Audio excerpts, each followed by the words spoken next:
একটা ছোট গ্রামে দুজন বন্ধু থাকত, রাহুল হিন্দু আর আব্দুল মুসলিম। দুজনের ধর্ম আলাদা, ভাষা আলাদা, কিন্তু মন ছিল খুব পরিষ্কার। তারা প্রতিদিন একসাথে স্কুলে যেত, খেলাধুলা করত, পড়াশোনা করত। একদিন গ্রামের মসজিদে ইমাম সাহেব বললেন, ভালো মানুষ হতে হলে সবার সঙ্গে ভালো আচরণ করতে হবে, ধর্ম যাই হোক। এ কথা শুনে আব্দুর ভাবল সে তার বন্ধু রাহুলকে একটু সাহায্য করবে।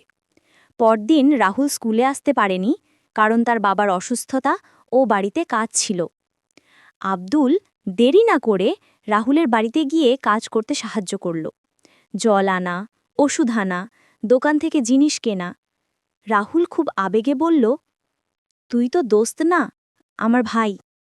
আব্দুল হাসল আর বলল, ইসলাম আমাদের শেখায়, যে কারো উপকার করো, সে মানুষ হিন্দু মুসলিম যাই হোক।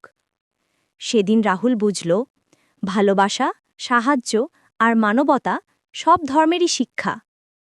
গ্রামে তাদের বন্ধুত্ব দেখে সবাই বলল, ধর্ম আলাদা হতে পারে, কিন্তু হৃদয় আলাদা হয় না। গল্পটি ভালো লাগলে অবশ্যই লাইক দিন, কমেন্ট করে আপনার মতামত জানান আর শেয়ার করুন আপনার বন্ধুদের সাথে। আরও ইসলামিক ও নৈতিক গল্প পেতে আমাদের চ্যানেলটি সাবস্ক্রাইব করতে ভুলবেন না। ধন্যবাদ।